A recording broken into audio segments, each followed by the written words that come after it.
Hey lovely people, how are you doing? In this video, I'm going to show you my tech stack and my process to migrate any website from Webflow or Framer to any custom built using Claude or Cursor.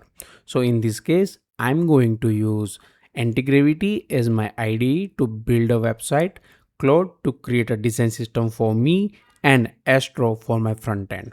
So here, as you can see, I'm on my Claude, and here you can just give your website existing website link and ask it to create a design system for you, and it will create a design system like this with color tokens and these button styles links and these variables, typography, spacings, and other layout grids, let's say css grid or components, buttons, cards, or any other components that your website requires to create layout or the pages. So after you do this, just ask it to create a design system.md file, which you can download easily from here. Once you download, come to your Antigravity or Cursor, just load that file here. As you can see, my file is already here added, and ask your Claude or Antigravity to use this design system. As you can see here, I already have some, see, using your design system file to create a blank Astro project without anything. Don't use your own css or nothing, just use my design system to create a css file and the components listed in the design system, because we already have mentioned in our design system file that what components to build, buttons, right? And then you have headline accent, gradient backgrounds, all these things, right, which we need, so that you can tell them. And then once it starts building the token css file, as you can see, based on our design system, it has created this design system css file, which I can then reuse again and again for our website. So it does not create its own css file or classes or anything in the css file, right? So means we have a proper standard design system that we are following to create layouts. Once you do that, then ask your IDE, Cursor, or Antigravity to install a blank Astro project. Once that's done, we have, let's say, installed our css in Astro project, then ask it to create index file. As you can see here, this index file, just give them any screenshots or any layouts or any Figma designs you have, just give them and ask them to create based on our style guide. In this case, token css is our style guide or the design system. Based on that, just ask these tools, AI agents, to build a layout for you. So in this case, I gave them this layout to create me this layout just to see if it's working fine or not. So I gave them this layout and asked them to create it for us. So as you can see here on my site, I already have that layout created. It is responsive as well. And here's my website, and it has created this. So now I don't know why it has added this colored text here. It's not a link, it's just a text, but it has added this color text. I don't want that. And here it has added this gradient like span text here in this heading, right? I don't want that either. So you can just ask them to change here. So it's a vibe coding now, right? You just ask them, don't do anything yourself here.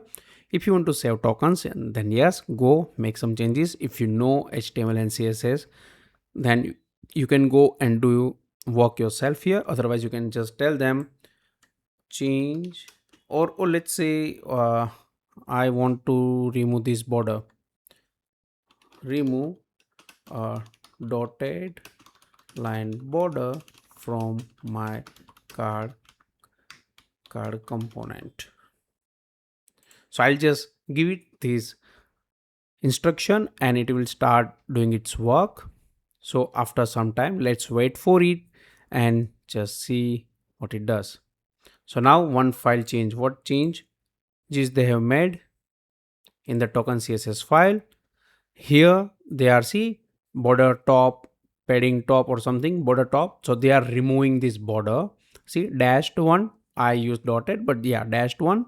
And now, okay, I'll just accept it, accept all changes. Now let's wait for it to run and see our changes here. Now we can wait for a while. Okay, okay, it's working. Adding the components, science, yeah. Okay, I think we should go here and see, now it's gone. That dotted line or dashed line is gone from our card component. Now let's go back to our platform here, this IDE, and see what it's doing. So it's making its changes, but the power of using this platform is that you get a perfect website, SEO optimized website in terms of semantic structure and technical SEO. It takes care of your, for example, if I come here and hover here, so as you can see, the contrast is, the ticked mark is green, right? It is WCAG compliant, you can say. Here it is, here it won't be because we have a different background and the color is like the purple one, the magenta one. Even I don't want that, so we can just tell them just change the button that follows and complies with let's say the WCAG standards, right? So right now, so it is automatically loading everything. I'm not doing anything here, but here now you can see that border line is gone. So now, so it's working. That's why you can see these lines here. It's already working here. We are not doing anything, but it is responsive as well. Let's just wait for it to finish. Okay, so finally, after let's say a minute or so, I think less than a minute, it did its work. And now we have these cards which totally aligns with my design here, but we can tell them to increase font size or decrease something like that to match with your design. So as you can see now, it is responsive as well. So right now I'm on, let's say, the tablet mode. This is my tablet mode. Okay, now in the tablet mode, as you can see, it is responsive. Now the design is fully responsive, right? So I didn't ask it to create a responsive version, it did it automatically by itself, right? I just gave them these commands and asked them to build the site for me. So this is how you can build your own website. And let's say the site is ready now and you want to add your blog. How can you do that? So you have two options. Either you go with any headless service, for example Sanity or Wix Headless, or you can go with the database, Supabase, PostgreSQL, or any other services that you can use and connect, ask them to connect it with your database and all these Sanity platform or Wix Headless, so that you can leverage the power of CMS and connect with your website. After doing that, you have options like Netlify, and you have option is Vercel, where you can host your website. Your website is here, you put your website to GitHub, and then from there you can host your website easily and just make these small changes, put your website on GitHub, and then from there these platforms will automatically fetch your website and your website will be updated. Or else you can go with Hostinger, which is amazing, right? If you want to try that, go use Hostinger, all these platforms. So that should be the plan ahead. After you finish your building your website, right, build everything at small chunks. That's what I prefer. Being a developer, that's what I prefer. And I know you may or may not be a developer. You may just tell them to build a site for you, they will build a full site, you'll make some changes and you can take it live. It's up to you, but this is the standard approach which I feel I should go with. And I just ask this Claude or Antigravity to save that, let's say, card as a component that which you can reuse again and again in the future whenever we are creating any new layouts. So yes, this is how I create website using these AI platforms. If you want to learn more, go and check out my YouTube channel so that you can watch those tutorials and learn and build your career.